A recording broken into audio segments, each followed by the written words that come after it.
Imagine if we could take the fear element out of situations. Unfortunately, when it comes to planning for retirement, people have plenty of fears. Joining me now to talk about that is Granger Hughes, the Vice President of Hughes-Retirement-Group, a Chattanooga area firm that focuses on preparing people for retirement. Now, Granger is also a popular radio show host, and I think I can argue now popular TV host as well, right? I hope so. Welcome back, Granger. Great to have you. Thanks. All right. Big question. We're talking about fear. So why is running out of money such a real fear in retirement? I think the biggest thing is, number one, we're living longer. You think about when Social Security first started, people were living to be 65, 66 years old. You may be on Social Security for 20, 30, maybe even 40 years. Yeah. So, sometimes people will scoff at that, and I'm not going to live to be 80. I'm not going to live to be 85. But I think we have to plan for that longevity. Absolutely. And living a long time is expensive. So how do we plan for that with inflation, taxation, market losses? It's very, very important. And for me, I want to maintain a certain lifestyle too, right? Absolutely. We got to plan for that. All right, so how can people reduce that fear of running out of money?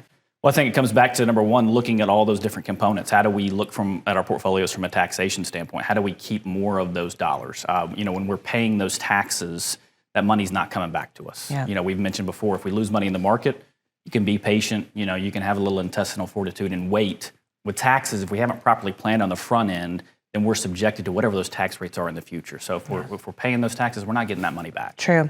All right, now you mentioned Social Security, and a few people still have a pension as they're entering retirement. How did those play into the proper plan? So you got to realize one of the things that we say at our firm is we feel like seniors are kind of unfairly treated because those different sources of income are taxed differently. So when you start throwing in capital gains, Social Security, pension, we mentioned our RMDs in the past. All those different sources of income, interactions of income, can cause different income sources to be taxed. Yeah. So, we're talking about, once again, take-home pay. If we're not properly planning from a taxation standpoint, we're not taking home as much. True.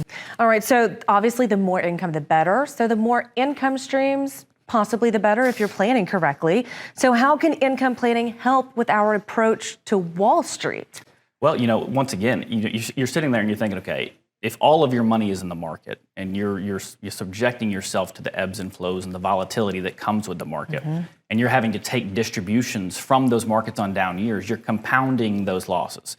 So you and I, in our working years, we're earning, we're investing, we're getting compound growth. If we're taking distributions, though, we're getting compound losses. So I think if you have the income streams and know that your income is met, you have that peace of mind, stability, you don't have to worry about as much with the market's volatility. Yeah, and right there you mentioned market volatility. So what could a big loss do to one's retirement? This is something we don't want to think about, but we have to be prepared. It can really put you behind the eight ball. A lot of it, you'd hate to be a flip of the coin of what type of retirement you're going to have. You think about the folks that got ready to retire in 2008. What type of retirement did they have?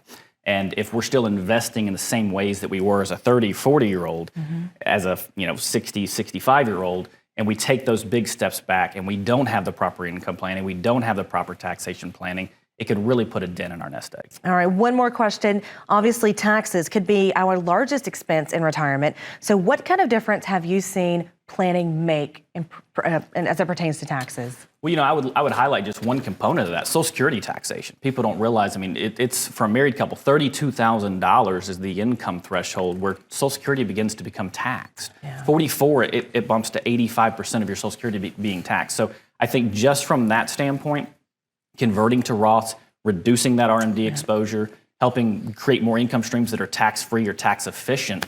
You think $5,000, $6,000 tax bill over 15, 20, 30 years, that's a lot of money. So I think it makes a huge, huge difference. Perfect. All right, Granger, we're looking forward to speaking with you again. If you have more questions, all the more reason to work with Granger and his team. And for you at home, if you're looking for ways to potentially reduce any fears you may have about retirement, he has a great offer just for you right now. The first 5 callers with a portfolio of $250,000 or greater will get a complimentary, full-blown retirement plan created just for you. The phone number to call to take action is 423-460-8857. Again, 423-460-8857.